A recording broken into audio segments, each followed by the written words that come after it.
अमरावती जिल्ह्यातील अतिदुर्गम समजणारा जाणारा भाग म्हणजे मेळघाट आणि मेळघाटमधील धारणी ही राजधानी समजल्या जाते। याच धारणी तालुक्यामध्ये सहाय्यक जिल्हाधिकारी तसेच प्रकल्प अधिकारी म्हणून कार्यरत असणाऱ्या डॉक्टर मिताली सेट्टी यांच्याशी आज आपण महिला विशेषमध्ये चर्चा करणार आहोत आणि याच महिला विशेषमध्ये डॉक्टर मिताली सेट्टी या कशा विशेष आहे हे जाणून घेण्याचा प्रयत्न करणार आहोत। नमस्कार, मी श्रुतिका गावंडे। आपण पाहत आहात विदर्भ न्यूज 365 महिला विशेष या कार्यक्रमामध्ये तुमचं स्वागत आहे। आज आपल्यासोबत आहे धारणी येथील प्रकल्प अधिकारी तसेच सहाय्यक जिल्हाधिकारी डॉक्टर मिताली सेट्टी। मॅम, तुमचं खूप खूप स्वागत आहे आमच्या या महिला विशेष कार्यक्रमामध्ये।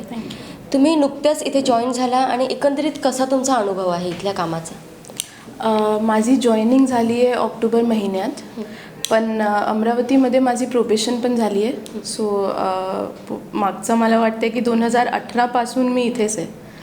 सो माझी प्रोबेशन मसुरीमध्ये होती 2017 पासून आणि नंतर 2018 मध्ये मी अमरावती आली, पण मेलघाटात प्रत्यक्ष आत्ता ऑक्टोबरमध्ये ॲज प्रकल्प अधिकारी माझी जॉईनिंग झाली आहे। मला आत्ता ऑलमोस्ट 5 महिने झाले येण्यानंतर आणि अनुभव म्हणून असा आहे की एकतर मेलघाट खूप सुंदर आहे। सो तसे अनुभव खूप चांगला आहे, पण असं मला जरूर वाटते की मेलघाट जशी जो जॉग्रफी आहे ती खूप वेगळी आहे। इन द सेन्स की मी पंजाबवरून आहे आणि मी महाराष्ट्रामध्ये राहिली आहे, चेन्नईमध्ये राहिली आहे, पॉंडिचेरीमध्ये राहिली आहे। मी मेलघाटसारखी जॉग्रफी मी आतापर्यंत पाहिली नाही आहे। सो एक कसं आहे की चिखलदरा आणि धारणी खूप मोठे आहे, देअरफॉर ॲडमिनिस्ट्रेशन खूप चॅलेंजिंग आहे इथे। म्हणजे जर सर्व्हिस डिलिव्हरी आपण पाहिली तर खूप अवघड आहे आणि तिथे कसं आहे की आपल्याला जो सोल्युशन्स काढायचे आहे ते एकदम नवीन आणि रॅडिकली इनोव्हेटिव्ह सोल्युशन्सची गरज आहे। आणि आता इथे आल्या तर तुम्हाला असं वाटते का कुठेतरी हा भाग मागासलेला आहे? डेफिनेटली मागास इन द सेन्स की आपण कोणती गोष्टी पाहिली that is important. In the sense की त्यांचं कल्चर खूप रिच आहे। सो कल्चरली जर तुम्ही पाहिला तर आदिवासी समाज एकदम मागे नाही आहे। इनफॅक्ट कम्पेअर्ड टू नॉर्मल आपली ट्रेडिशनल सोसायटी, आदिवासी समाजात मेल आणि फिमेल डिस्टिंक्शन एकदम नाही आहे। जो कम्युनिकेशन असते दॅट इज व्हेरी स्ट्रॉंग। तर जर तुम्ही नॉर्मल महाराष्ट्रामध्ये किंवा पंजाबमध्ये किंवा साऊथमध्ये पण पाहिला, त्यापेक्षा आदिवासी समाजात ॲक्च्युली जर तुम्ही राहिले आणि तुम्ही त्यांची जो ट्रेडिशन्स असते ते पाहिले तर it is a very open society. पण आपण जर पाहिलं शैक्षणिकदृष्ट्या किंवा रोजगाराच्या दृष्टीने, शैक्षणिक पण रोजगार डेफिनेटली म्हणजे मेलघाटात स्पेशली रोजगारची खूप प्रॉब्लेम आहे। पण शैक्षणिक पण सुद्धा मी असं सांगणार आहे की शिक्षण म्हणजे काय, शिक्षणची आपली जर तुम्ही ठरली की जर काय इंग्लिश शिकणार काय आपला उद्देश आहे का, त्यांची भाषा खूप रिच आहे। तर तसे जर तुम्ही पाहिला की त्यांचा होलिस्टिक पर्स्पेक्टिव्ह जर तुम्ही घेतला तर शिक्षण पण त्यांचं खूप फार चांगलं आहे। फॉरेस्टबद्दल जर तुम्ही आत्ता चिखलदरा 80% फॉरेस्टेड आहे, तर त्यांचा फॉरेस्टबद्दल जो इन्फॉर्मेशन आहे ते इट्स कम्पेरेबल टू म्हणजे आज तुम्ही जर डिस्कवरी चॅनल किंवा जॉग्रफी चॅनल जे माणूसला आणला सो त्यापेक्षा पण त्यांचं नॉलेज खूप रिच आहे। सो शैक्षणिकमध्ये मला असं वाटतं की जर त्यांना नॉर्मल सोसायटीसोबत इंटेग्रेट करायचं आहे तर definitely we need to put interventions. पण जर तुम्ही कॉन्टेक्स्च्युअल जॉग्रफिकली कॉन्टेक्स्च्युअल एरियाजमध्ये ॲडमिनिस्ट्रेशन पाहिलं तर as a society they are very full in their entire sense. पाहायला गेलं तर धारणी आणि मेळघाट हा एरिया पर्वत रांगेमध्ये बसलेला आहे। तर तुम्हाला काम करताना किंवा जे काही तुमचे प्लॅन्स असतात त्यासाठी अडचणी येतात? खूप अडचणी येतात। एक तर ट्रॅव्हलिंगची खूप फार अडचण आहे। आत्ता इकडे जर तुम्ही पाहिलं चिखलदराचे गाव आहे, खूप छोटा गाव आहे माडीझडप। अमरावती आपला डिस्ट्रिक्ट हेडक्वार्टर आहे, अमरावती जाण्यासाठी मला 3 तास लागते, पण माडीझडप टेक 4.5 तास just to reach the village. आणि that is a problem because monitoring खूप अवघड आहे। तर मी आता एकदा माडीझडप गेली होती आणि रास्ता खूप खराब आहे। सो इकडे दुसरी गोष्ट अशी आहे की हे फक्त पर्वतचा एरिया नाही आहे, this is also tiger reserve. So Melghat tiger reserve core area असल्यामुळे फॉरेस्टची परवानगी मोस्टली कोर एरियाजमध्ये कसं आहे की तुम्हाला सेंट्रल गव्हर्नमेंटची परवानगी लागते जर रोडचं काम करायचं आहे किंवा दुसरं काहीतरी बांधकाम करायचं आहे। सो त्यामुळे कसं आहे की खूप सारे एरियाजमध्ये हेल्थची अडचण आहे. खूप सारे एरियाजमध्ये जर PHC फक्त 6 किलोमीटर आहे, तुम्हाला 1 तास लागेल जाण्यासाठी, and the road is really bad. So Chikhaldara especially is challenging. Dharni त्यापेक्षा थोडं सोपं आहे इन द सेन्स. आणि दुसरा प्रॉब्लेम कनेक्टिव्हिटीचा आहे. So we don't have internet आत्तापर्यंत. आत्ता BSNLची कनेक्टिव्हिटी येत आहे, पण ते इन्क्रिमेंटली थोडा बेटर होईल. म्हणजे जर कनेक्टिव्हिटी आली, so we can use technology to bridge आपला जो जॉग्राफिकल बॅरियर आहे. आणि जसं तुम्ही आता सांगितलं की कनेक्टिव्हिटी ही महत्त्वाची आहे, अशाच आणखी कोणत्या बाबी अशा जास्त महत्त्वाच्या आहे की ज्या या भागामध्ये असणे खूप गरजेचं आहे? Connectivity is definitely one of the हे. पण त्यानंतर जर तुम्ही पाहिलात तर मेलघाट मॅलन्यूट्रिशन बद्दल खूप फेमस आहे, इनफेमस आहे.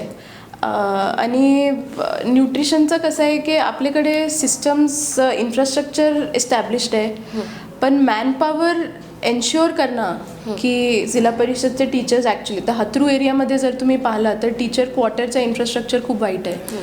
सो इन्फ्रास्ट्रक्चरली ऑल्सो मेलघाट थोडा वाईट आहे गडचिरोलीपेक्षा, किंवा कारण तिथे टेरेन इज रिलेटिव्हली इझियर. तर इकडे कसं आहे की आम्हाला रेतीची अडचण येत आहे, ट्रान्सपोर्टची अडचण खूप येते. जर रेती एक हत्रू एरियामध्ये तुम्हाला घ्यायचं आहे, so compare to a normal area इकडे कॉस्ट जास्त लागते. So in every small thing geography plays a huge role. तर छोटे छोटे गोष्टीत आता टेक्नॉलॉजीचं बॅरियर तुम्ही सर्व्हिस डिलिव्हरीमध्ये कव्हर करू शकता, पण कन्स्ट्रक्शन किंवा बांधकाममध्ये कनेक्टिव्हिटी डझंट हेल्प. म्हणजे ज्या रस्त्यावर तुम्हाला घ्यायचं आहे ट्रॅक्टर, तुम्हाला घ्यायचं आहे त्या रस्त्यावर, and it becomes a little costlier. तर पण एनिवे आय मीन इन्क्रिमेंटली असं मागचे खूप वर्षात खूप इम्प्रूव्हमेंट झालं आहे. Infrastructure is an incremental thing, ते होईल. पण तरीसुद्धा मला असं वाटते की we can look at innovative solutions. For example बांधकाममध्ये आता प्रीफॅब्रिकेटेड स्ट्रक्चर्स आलेत. So wherever there is a severe infrastructure gap, तिथे प्रीफॅब्रिकेटेडचं आता 1 महिन्यात आपण करू शकतो. So we can look at that solution. So I feel की फ्रॉम द ग्राउंड एक डायरेक्शन पण जायली पाहिजे पॉलिसी लेवलवर, अँड दॅट इज हॅपनिंग. आता आश्रमशाळेमध्ये we are going to do some prefabricated structures. So इन्फ्रास्ट्रक्चरचा गॅप एकदा सॉल्व्ह झाला आणि कनेक्टिव्हिटीचा गॅप सॉल्व्ह झाला तर बऱ्यापैकी इम्प्रूव्हमेंट होईल. आज इथवर तुम्ही आला आहात, मात्र यामागे कुठेतरी एक विद्यार्थिनी म्हणून, महिला म्हणून तुमचा संघर्ष असेल, तो काय होता? त्याची खूप फनी स्टोरी आहे. माझं शिक्षण खूप सारे एरियाजमध्ये झालं आहे. माझा जन्म पंजाबचा आहे, जलंधर डिस्ट्रिक्टमध्ये, आणि त्यानंतर माझं ग्रॅज्युएशन BDS अमृतसरमध्ये झालं आणि पोस्ट ग्रॅज्युएशन चेन्नईमध्ये झालं. त्यानंतर जेव्हा मी 2015मध्ये in fact I was working as assistant professor पॉंडिचेरीमध्ये एक हॉस्पिटलमध्ये, आणि 2015पर्यंत मला ॲक्च्युली ISची फुल फॉर्म माहीत नव्हती. सो त्यानंतर 2015मध्ये गडचिरोलीमध्ये एक निर्माण नावाचं एक यूथ कॅम्प आहे, ते मी अटेंड केला. आणि तिथे मला थोडं असं वाटलं की माझी जो इंटरेस्ट आहे ते ॲक्च्युली सोशल सेक्टरमध्ये आहे. आणि मला असं वाटलं की मी एक 4 दिवारीमध्ये बंधून आता पेशंट्स करते आहे, पण ते सोशल सेक्टरचा जो हे असते लोकांसोबत काम करण्याचा जो हे आहे, तर ते मला खूप आवडते. पण त्यानंतर मी खूप प्रयत्न केला. In fact I tried journalism. खूप सारे 1-2 एरियाज मी पाहिले की कोणत्या एरियामध्ये म्हणजे social sector I can go into a social sector. अडचण अशी होती की एकतर आय वॉज मॅरिड, लग्न झालं होतं, आणि माय parents were a little reluctant. त्यांचं असं म्हणणं होतं की आता इतकी वर्षानंतर तुम्हाला का करायचं आहे, म्हणजे दुसरी गोष्ट. त्यानंतर एक मित्राने मला सांगितलं की IAS असते, तर मी त्यांना विचारलं की IAS काय असते. So he told me the full form, आणि ते पण सुद्धा प्रिपरेशन करत होते. So I started preparing with him, आणि मी सिलेबस काहीतरी पाहिला, आणि it was very funny. In fact मी न्यूजपेपर पण पाहिला नव्हता एक 5 वर्षापासून. सो आय स्टार्टेड रीडिंग, आणि सुरुवातीमध्ये मला एक न्यूजपेपर वाचण्यामध्ये it used to take me 8 hours. मी सकाळी 8 वाजता एक न्यूजपेपर घेऊन जात होती कॉलेजमध्ये, आणि संध्याकाळी 4 वाजता same newspaper I use to read. आणि मला काही कळत नव्हतं. इनफॅक्ट RBIचा रेपो रेट काय असते, रिव्हर्स रेपो काय असते, economics was the most difficult subject. पण मला असं वाटलं की डिफिकल्ट आहे, पण मला खूप इंटरेस्ट आहे. तर 2014 आणि 15मध्ये मी एक्झाम लिहिलं होतं. So I failed in prelims, म्हणजे जो फर्स्ट स्टेप आहे एक्झामचा. अँड बट 2016मध्ये प्रिलिम्स, मेन्स आणि इंटरव्ह्यू निघून माझा 56th रँक आला ऑल हा इंडिया. अभ्यास सुरू असताना तिकडे वैद्यकीय क्षेत्रात Yes. तुमची सेवा सुरू होती. येस. सो माझे वर्क आवर्स होते सकाळी 8 ते संध्याकाळी 5 पर्यंत. आणि सोबत in fact I was also running a small school in my house. तर एक आपल्याकडे एक अंडर प्रिव्हिलेज्ड मुलांसाठी असं होतं की I was working in a hospital. So MBBSचे मुले होते, माझे स्टुडंट्स होते.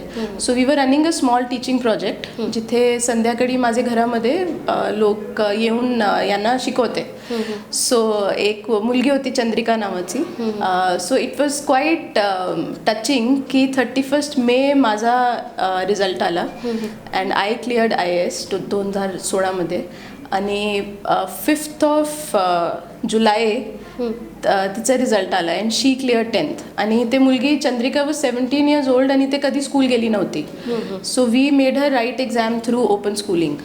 तर ते 17 वर्षापासून तिने शी क्लिअर्ड 10th एक्झाम. आता 12वीमध्ये आहे. So that happen together. So coffee intensive experience होता. पण हा जो तुमचा डिसिजन होता की या क्षेत्रातून मला एक वेगळं क्षेत्र निवडायचं आणि त्यासाठी तुम्ही तयारी सुरू केली, तेव्हा घरच्यांनी, म्हणजे जी काही तुमची फॅमिली आहे, त्यांची संमती होती यासाठी? ऑनेस्टली आय मीन संमती इन द सेन्स की थोडे रिझर्वेशन्स होते. My in-laws family was very supportive. आई आणि बाबा दोन्ही. आणि माझं लग्न पण महाराष्ट्रीयन फॅमिलीमध्ये झालं आहे. सो इनफॅक्ट बाबा वॉज व्हेरी पर्टिक्युलर की नाही, तुला जर करायचं तर तू कर. आणि in fact he is the most proud म्हणजे पर्सन. आता आले पण होते अँड त्यांना खूप छान वाटते की केलं आहे. So I had unconditional support from them. आणि त्यांचं असं होतं की इट्स युअर लाईफ, तर तुम्हाला काय डिसिजन घ्यायचं आहे तुम्ही विचारा की तुम्हाला काय करायचं आहे, आमची इंटरफेरन्स नको. अँड माझे स्वतःचे घरामध्ये थोडा रिझर्वेशन होता ॲक्च्युली की काय करायचं आहे, का करायचं आहे. But then in a sense I had the support of my parents also. म्हणजे माझी आई आणि माझ्या बाबाने खूप सपोर्ट केला. आईने पण, आईसुद्धा, my mother is also very strong person. So she also supported and husband has always been supportive. In fact ज्या वर्षात मी प्रेपरेशन केली आहे, माझे हजबंडने जॉब सोडून तिथे AR Rahman academy of music आहे. So he did a 1 year music course. So both of us decided की आम्हाला आता ज्या करायचं आहे, let's not let marriage stop us. की लग्न झालं आहे तर आम्हाला ज्या गोष्ट करायची आहे जीवनात ते करायची आहे. म्हणजे we should actually help each other instead of stopping. आता तुमचे हजबंड काय करतात आणि त्यांचा सपोर्ट तुम्हाला कसा? हजबंड ॲक्च्युली जेव्हा मी इकडे जॉईन झाली, ही वॉज इन दिल्ली. त्यांची एक फेलोशिप होती. He is a radiologist, doctor आहे ते पण. आणि ही वॉज इन दिल्ली. पण माझ्या येण्यानंतर माझा परत असं होता की I am looking at social sector आणि तुम्ही एक कॉर्पोरेट हॉस्पिटलमध्ये जॉब करताय. So I always use to tell him की तुम्ही एक काम करा की माझ्या एरियामध्ये येऊन तुम्ही सर्व्हिस द्या. सो आत्ता 20 दिवसापूर्वी इकडे ही इज लेफ्ट दिल्ली आणि इकडे SDH धारणीमध्ये as a radiologist he has joined. So इकडे कसं आहे की इकडे रेडिओलॉजिस्ट नाही आहे.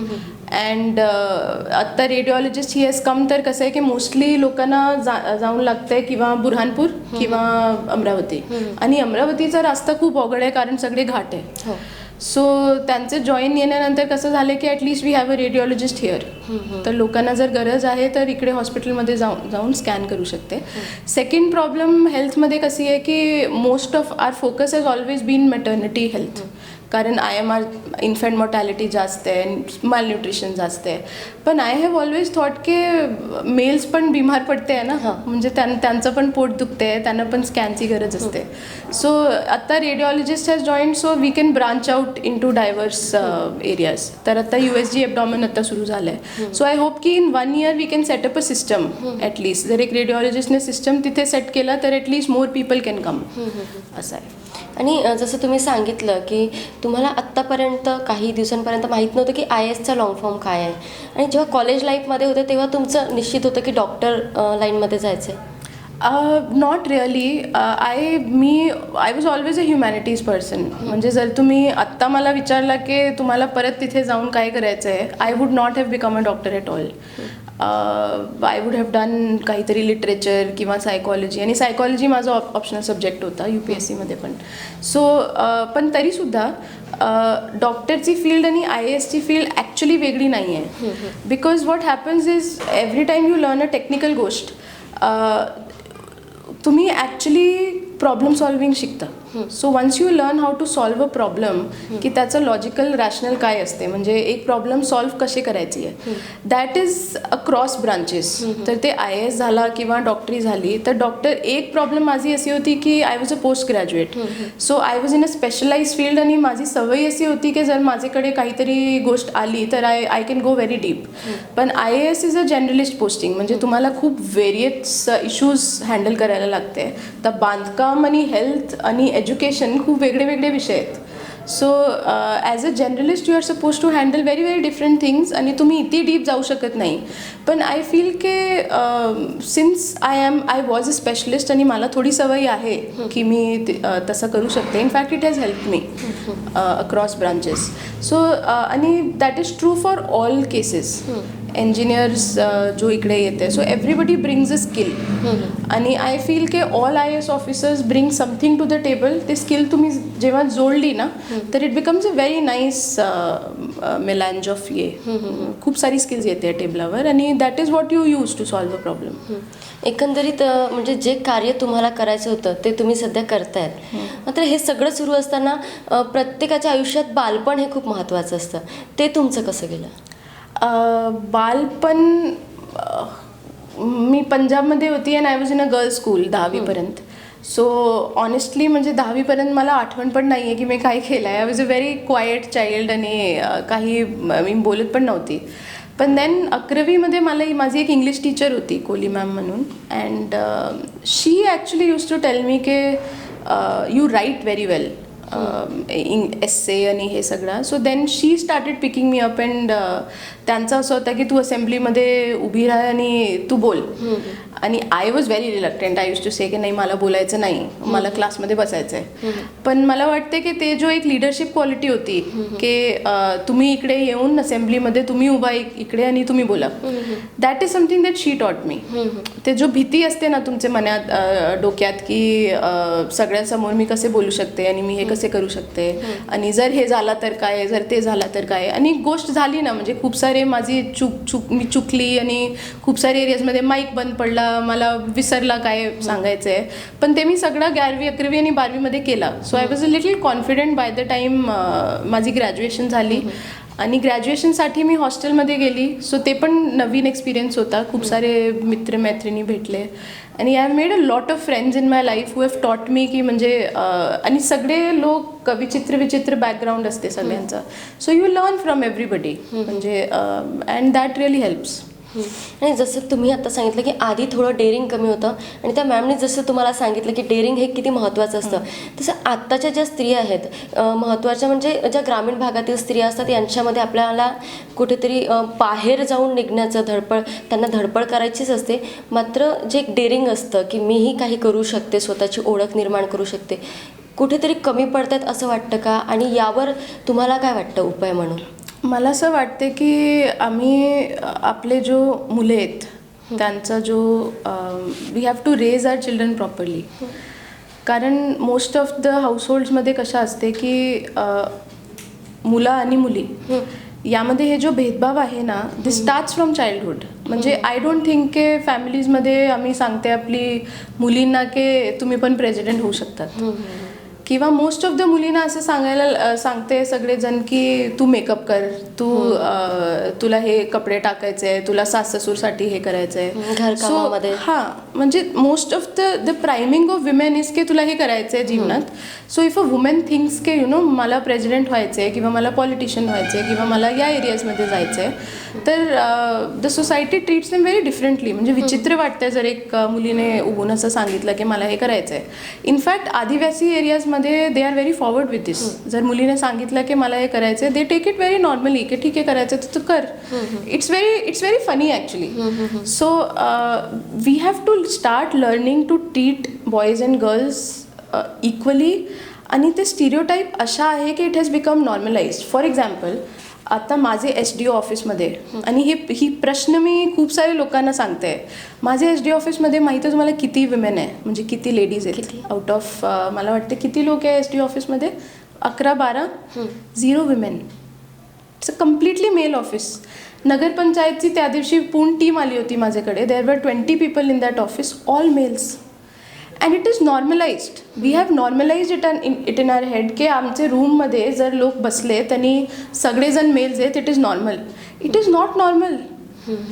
50% population is actually female. So where are all the women? ऑफिसेसमध्ये तर नाही आहे. So in fact when I sit on the chair, मला पण actually I have to deal with men all down. म्हणजे माझे खाली मेन आहे, माझे वरती superiors are men, inferiors are men largely.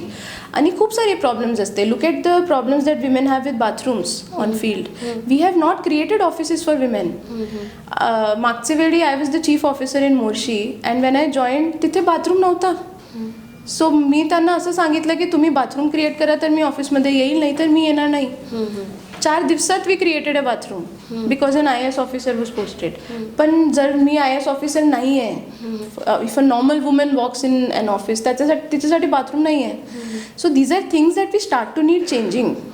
And I feel की जितकी विमेन आता लिडरशिप रोल्समध्ये आली किंवा ऑफिसमध्ये आली, they can bring along this change. And it's not only about women, you know. म्हणजे असं नाही आहे की courage is only for women. Courage is for main also, courage is for LGBT also. And सगळे जो आपले स्टेक होल्डर्स आहेत सोसायटीमध्ये, त्यांच्यासाठी एक संपूर्ण जीवनाचा एक्सपिरियन्स क्रिएट करणं, ते एक लीडरची रिस्पॉन्सिबिलिटी आहे. हां, सो माझे ऑफिसमध्ये जर मी असा पाहिला की माझे खाली जर लेडीज आहे किंवा जेंट्स आहे, त्यांच्यासाठी कसे त्यांचं ऑफिसचा टाईम पण चांगलं होऊ शकते आणि त्यांना त्यांचं काम कसे चांगलं वाटेल ते एन्श्योर करणं माझी रिस्पॉन्सिबिलिटी आहे. No matter whether I am a male or a female. When I sit on the chair I am a leader irrespective of my gender. So तसं that is how we have to raise our children. आणि लहानपणीमध्ये जर तुम्ही शिकवला नाही ना, it becomes very difficult. कारण सोसायटीची conditioning अशी आहे की नंतर थोडा डिफिकल्ट असते. पण तरीसुद्धा देर have been a lot of women who have actually broken the glass ceiling आणि खूप चांगलं काम केलं आहे. आणि याचे एक्सपिरियन्स आय थिंक इन्क्रिमेंटली आता खूप डिफरन्स झाला आहे सोसायटीमध्ये. सो फ्रॉम आता आपली आश्रमशाळामध्ये आपण आम्ही प्रयत्न करते आहे की आम्ही मुलींना तुम्ही जुडो शिकावा, कबड्डी, हे सगळे खेळमध्ये आणि शिक्षणमध्ये इक्वल फुटिंगवर मुलींना घ्यायचं आहे. So it's very important. मात्र आपण पाहतोय की पूर्वीपेक्षा समाजही महिलांबाबत सुधारलेला आहे आणि सरकारही खूप अनेक प्रकारच्या योजना राबवत आहेत. तरीही जसं तुम्ही म्हटलं की खांद्याला खांदा लावून, जसं आपण म्हणतो की सध्या सुरू आहे, ऑटो रिक्षा चालकापासून तर पायलटपर्यंत महिला आहेत, मात्र जेवढ्या प्रमाणात पाहिजे आहेत तेवढ्या नाही आहेत. तर याला काय नेमकं कारण वाटतं? मला असं वाटते की प्रॉब्लेम अशी आहे की आम्हाला असं वाटते की हे मुलींचा विषय आहे. हे फक्त मुलींचा विषय नाही आहे. It's also a men's issue. So जोपर्यंत men will not start standing up for women. For example, आता तुम्ही जर असं वाटलं की फॅमिलीमध्ये एक लेडी पॉलिटिशियन झाली, तर जर हस्बंडला घरी बसायचं आहे आणि मुलेचा he has to take care of the child, तर ते करू शकते का?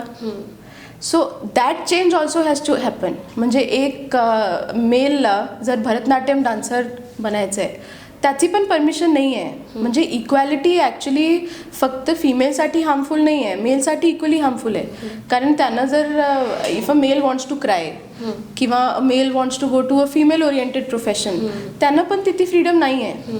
So we need to work on both areas. जर एक हजबंडचं असं म्हणणं आहे की मला घरी बसून मुलांवर लक्ष द्यायचं आहे आणि तू जा करा पॉलिटिशियनचं काम. इनफॅक्ट मोस्ट ऑफ द एरियाजमध्ये husbands are okay with it. It's the society that stops them. So the change has to come from both ends. आणि जोपर्यंत males and women both of them do not work on equality, ते change येऊ शकत नाही. It's an equal partnership. आणि बरेचदा आपण बघतो की बऱ्याचशा फॅमिली महिलेला सपोर्टही करतात, जसं बाबा म्हणून असो, भाऊ म्हणून असो, नवरा म्हणून असो, आणि महिला बाहेर निघत आहेत. मात्र अशी पण एक प्रवृत्ती आहे की जी महिलेला मागे खेचण्याचा प्रयत्न करते, अन्याय होतो, अत्याचार होतो, बलात्कार होतात. तर ही परिस्थिती तुम्हाला कशी वाटते? याला आपण आळा कसा घालू शकू? आय थिंक लेडीजला मागे घेण्यामध्ये लेडीज पण इक्वली रिस्पॉन्सिबल आहे. म्हणजे it is not, I am telling you, it's not a male and woman. असं नाही आहे की all women are actually behind all women आणि all men are behind all men, असं नाही आहे. सो मोस्ट ऑफ द केसेसमध्ये जर तुम्ही एक लेडीला विचारला की तुम्ही हे का करू शकत नाही, सो शी विल से की माझी सासने असं सांगितलं की तुम्हाला नाही करायचं आहे. सास इज अ लेडी, समजू शकत नाही का? पण द सोसायटी हॅज कंडिशन्ड असं की लेडीला हे करायचं नाही. सो आणि दुसरी गोष्ट अशी आहे की हे जो लँग्वेज आहे ना, हे जो लँग्वेज आम्ही वापरतो आहे की तुला मी करून दिला, दॅट इज बॅड. करून दिला म्हणजे काय? अ लेडी किंवा अ मॅन किंवा an LGBT, a human being has the freedom to take decisions with their life. की जर मला माझे जीवनात हे करायचं आहे, मला हे करायचं आहे, तुम्ही मला करून दिला म्हणजे काय? सो एक लेडीला उपकाराची भाषा असते ती, आणि तशी असते. सो वी ऑलवेज, आणि मोस्ट ऑफ द केसेसमध्ये जेव्हा आम्ही लेडीजला बघतोय, आम्ही असं सांगते की अच्छा तुमचे पेरेंट्सला, if I was sitting, if man was sitting here, you would not have asked की तुमचे पेरेंट्सने काय सांगितलं, की तुमचे साससूरने काय सांगितलं. बिकॉज वी एक्सपेक्ट की मेल्सकडे फ्रीडम आहे, आणि मेल्सला जर काहीतरी करायचं तर त्यांना करून द्या ना, त्यांचा डिसिजन आहे. पण फॉर लेडीज वी एक्सपेक्ट की त्यांना सँक्शन पाहिजे की तुमचे इनलॉजने काय सांगितलं, तुमचे आईबाबाने काय सांगितलं. एक ॲडल्ट झाल्यानंतर people can take decisions with their own life. We should not expect की तुम्हाला मला परमिशन द्यायचं आहे. सो म्हणजे हे खूप रिबेलियस गोष्ट आहे. पण तरीसुद्धा मला असं वाटतंय की जर तुम्हाला इक्वल फुटिंग द्यायचं आहे, then you should start giving an equal footing to people. म्हणजे महिलांवर जे बलात्कारासारख्या गोष्टी, ॲसिड टाकलं जातं, पेट्रोल टाकून जिवंत जाळलं जातं, तर ही सगळी प्रवृत्ती कुठून येते? बॅलन्स ऑफ पॉवर डिस्टॉर्टेड आहे सोसायटीमध्ये. The balance of power is such के पॉवर इनहेरेंटली मेल्सकडे जास्त आहे. अँड दॅट इज बिकॉज लिडरशिपमध्ये तुम्ही पहा, पोलीसमध्ये किती मेल्स आहे, फिमेल पोलीस आम्हाला किती दिसते? Very few. आणि in fact for a female to survive government system, तिला पण मोस्ट ऑफ द केसेसमध्ये मेल व्हायला लागते. She has to shout and she has to assert तिचं हे, किंवा खालीचे जो मेन असते ते ऐकत नाही आहे. दॅट इज द म्हणजे sorry to burst the bubble, पण तसं असते. सो मोस्ट ऑफ द, आता जर्नलिस्टमध्ये पहा, माझ्याकडे किती पत्रकार येते, नॉट वन फिमेल. आता तुम्ही, you are a female journalist which is great. So I am just saying की पण तुम्ही जर पाहिला की तुमचे जर्नलिस्टच्या एरियाजमध्ये किती फिमेल्स आहे, तुम्हाला खूप कमी भेटेल. सो मला असं वाटते की ॲडमिनिस्ट्रेशन इज अ संवाद between normal people and a leader, not normal people, between general public and a leader. तर ते लीडर आणि जनरल पब्लिकमध्ये एक बॅलन्स असायला पाहिजे. इन द सेन्स के when you meet a woman, she brings compassion, kindness, and she brings a lot of discipline to governance. तसे जर तुम्ही एकच होमोजिनस ग्रुप क्रिएट केला तर तुमचा प्रोग्रेस कधी होऊ शकत नाही.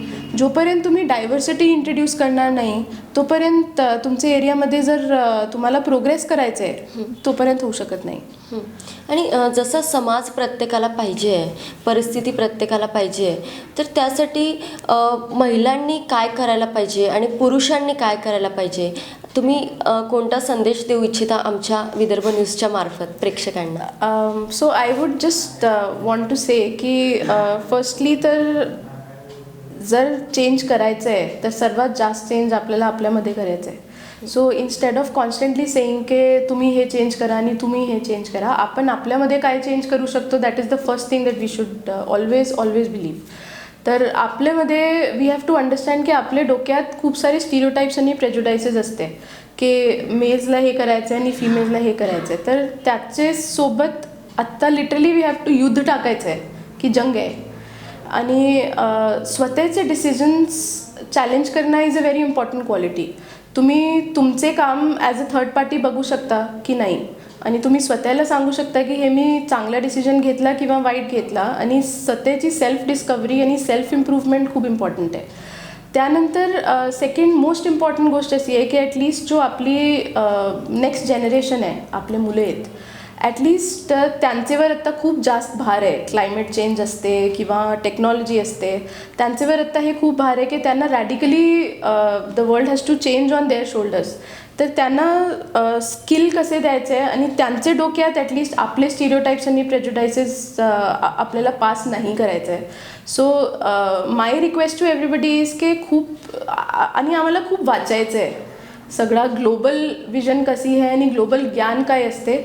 Instead of being opinionated about things आपल्याला इन्फॉर्म करायचं आहे की गोष्ट काय असते आणि त्यावर आपले डिसिजन बेस व्हायला पाहिजे. We have to build a scientific आणि नॉलेज बेस्ड वर्ल्ड.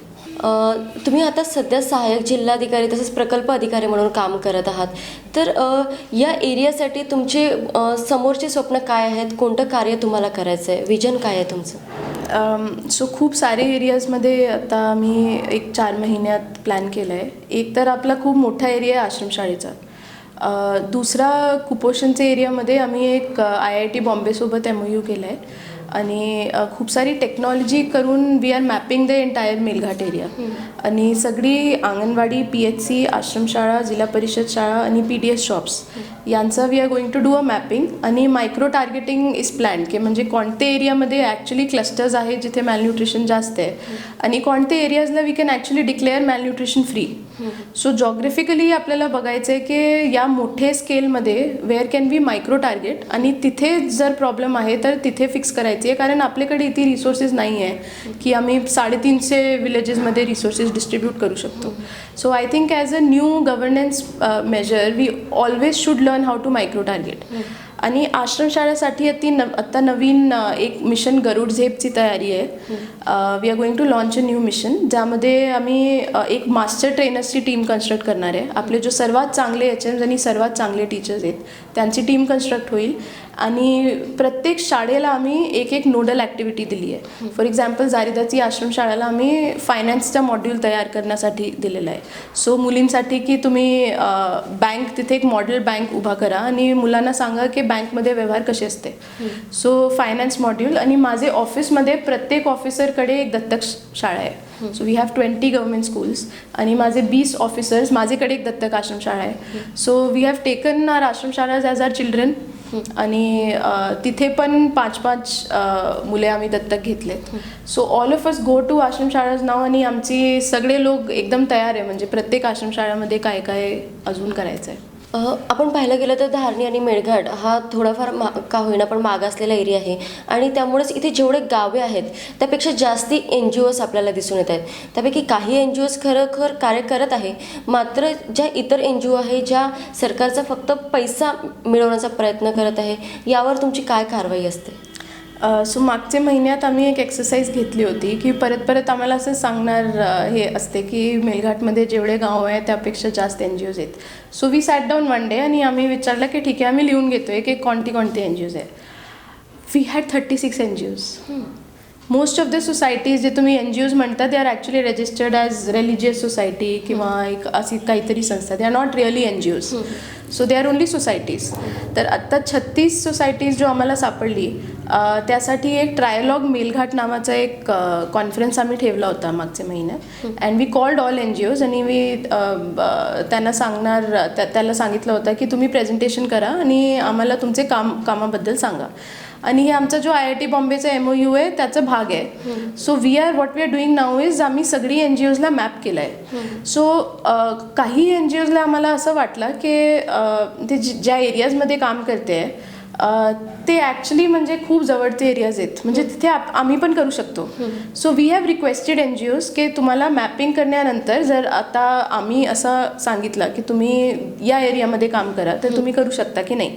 तर त्यांच्याकडून खूप सारा इनफॅक्ट डेटा भेटला आम्हाला. मेलघाट मित्र नावाची एक NGO आहे त्यांच्याकडून मागचे 20 वर्षाचे चाइल्ड डेथचे पंचनामे भेटले.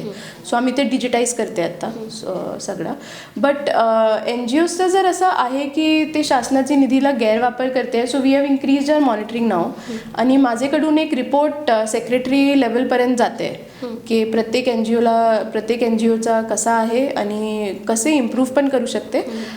तर मला असं वाटते की NGOsची मेलघाटमध्ये गरज पण आहे पण देन वी नीड टू ते एफर्ट्स खूप स्कॅटर्ड आहे. तर ते कन्वर्ज करून शासनासोबत कसे काम करायचे आणि ते त्यांचं काम आपल्यासाठी युजफुल कसे होईल त्यावर लक्ष देण्याची गरज आहे. आपण बघतो की आदिवासी वर्गासाठी जास्तीत जास्त फंडिंग सरकारकडून मिळते, मात्र एवढं फंडिंग असूनही पाहिजे त्या प्रमाणात सुधारणा दिसून येत नाही. I would differ with that in a small way, in the sense के चेंज कशा असते की change is complicated, it is messy आणि खूप इन्क्रिमेंटल. इन द सेन्स के 6 महिन्यात तुम्हाला किती चेंज दिसू शकते आणि ॲडमिनिस्ट्रेशन ग्राउंडवर परिस्थिती is very different. For example हेल्थमध्ये आता we have to fight with लोकांचं कल्चर खूप. In fact I had a patient, मुला वॉज व्हेरी सिक आणि ते पेरेंट कॉन्स्टंटली असं सांगत होता की मला भुंकाकडून ट्रीटमेंट करायचं आहे. आय टूक 3 days, it took me 3 days to actually fight आणि टू एन्श्युअर की म्हणजे ते मुलांचं ट्रीटमेंट हॉस्पिटलमध्ये होईल. So on the ground situation वर्कर्ससाठी खूप कॉम्प्लिकेटेड असते आणि आस्थापना खूप मोठी आहे. सो मी असं म्हणू शकत नाही की गव्हर्नमेंट एकदम करेक्ट आहे किंवा गव्हर्नमेंट एकदम रॉंग आहे. It is complicated. खूप सारे लोक खूप चांगलं काम करते आणि खूप सारे लोक खूप वाईट काम पण करते. So as an administrator it is important to realize के अगेन की मायक्रो टार्गेट कसे करायचं आहे आणि तुम्हाला जिथे प्रॉब्लेम आहे तिथे तुम्ही फिक्स करा आणि जिथे प्रॉब्लेम नाही आहे, सिस्टम चांगला सेट आहे, तिथे तुम्ही चालून द्या. इनफॅक्ट चांगला system should have an effect on the bad system. So to zoom out and actually look at a system in its entirety is very important. आणि पाहायला गेलं तर आदिवासी भागामध्ये आपल्याला दिसून येते की अंधश्रद्धा भरपूर प्रमाणात दिसून येते. तर ही अंधश्रद्धा कुठेतरी दूर व्हावी यासाठी तुम्ही काही प्रयत्न केले आहेत का?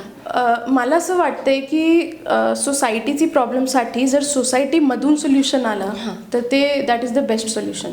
तर सोसायटीमध्ये जो आपल्याला एक्झाम्पल्स भेटते आता ज्या लोकांनी खूप चांगला काम केलं आहे, तर ते पिअर लर्निंग इम्प्रूव्ह करण्यासाठी आपल्याला प्रयत्न करायला लागेल. कारण मी आत्ता जर त्यांना सांगितलं तर मी एक वेगळे बॅकग्राऊंडमधून येते, तर my credibility is definitely lower than त्यांचे ओन भाऊ किंवा त्यांचे काका. सो इकडे खूप सारे लोक आहे इनफॅक्ट ज्यांनी खूप चांगलं काम केलं आहे. खूप सारी NGOs अशी पण आहे जो ग्राउंडवरून आलीत. So we are using them. आणि खूप सारे लोक असे पण आहे ज्यांना आम्ही सिस्टममध्ये घेऊ शकतो कारण त्यांच्याकडे खूप चांगला एक्सपिरियन्स शकता, पण याचे नंतर जर तुम्ही शासनाला रेफर केलं तर चांगलं होईल. सो दिस इज हाऊ, म्हणजे थोडा प्रेम आणि थोडा झाप सोबत ते करायचं आहे. आणि एक महिला अधिकारी म्हणून तुम्हाला खास करून हा प्रश्न विचारायचा आहे की तुमच्या हाताखाली पण अनेक पुरुष अधिकारी काम करतात. जसं तुम्ही सांगितल्याप्रमाणे की एखादी महिला अधिकारी जर असेल तर तिचं पुरुष अधिकारी लवकर ऐकत नाही. तर असा कोणता अनुभव तुमच्या ह्याच्यात आला आहे का? आणि जर असं काही घडलं, असा प्रसंग घडला तर तुम्ही त्याला कसं हँडल करता? नाही, माझेसोबत असा ॲक्च्युली धारणीमध्ये तर एकदम झाला नाही आहे. पण मागचे वर्षात मी तहसीलदार होती तिवसामध्ये आणि तिथे एक रेतीचं काय असते ते भट्टीवर रेड मारला होता. तर तिथे एक अँड दिस कीप्स हॅपनिंग. म्हणजे कारण कसं असते की ॲज अ लेडी आता आमची काही युनिफॉर्म नाही आहे, so I don't look like a tehsildar. पण ते भट्टीमध्ये मी गेली आणि मी सांगितलं की तुम्ही, आणि हे सरप्राईज रेड होता, सो मी सांगितलं होतं की तुम्ही इथून जा कारण मला बयान घ्यायचं आहे. तर त्यांना विश्वास नव्हता की हे कोण आहे. तर ते माणूस म्हणजे तिथे उभा राहिला, इनफॅक्ट चेअर टाकून तिथे बसला. तर त्यानंतर मला literally I had to shout like anything की मी एक्झिक्युटिव्ह मॅजिस्ट्रेट आहे आणि माझ्यासोबत जर तुम्ही असं केलं तर I can literally get you arrested. त्यानंतर त्याला इतकी अविश्वास झाला तर मी तिथे उभून मला 2 मिनिट फक्त पाहिला की कोण आहे. तर तेच मी सांगते की ऑन द ग्राउंड जर एक फिमेल वर्कर गेली तर त्यांना असे बिहेव करायला लागते कारण पीपल बिहेव लाईक दिस. पण over a period of time कसं आहे की तुम्हाला पण थोडा सवय येते आणि over a period of time लोकांना पण माहीत पडते की तुमची सवय कशी आहे, तुमची पद्धती कशी आहे काम करण्याची. So people adjust. इनफॅक्ट माझ्या ऑफिसमध्ये खूप चांगले लोक आहे. So I have not had any problems until now. समाजसेवा ही तुम्हाला आधीपासून आवडत आली आहे, अट्रॅक्शन होतं. मात्र या व्यतिरिक्त आणखी अशा काय गोष्टी आहेत ज्या केल्याने समाधान वाटतं? माझे खूप सारे हॉबीज आहेत. मला डान्सची खूप आवड आहे. इनफॅक्ट अकॅडमीमध्ये मी एक फंक्शन पण असं झालं नाही ज्यामध्ये माझा इन्व्हॉल्वमेंट झाला नव्हता.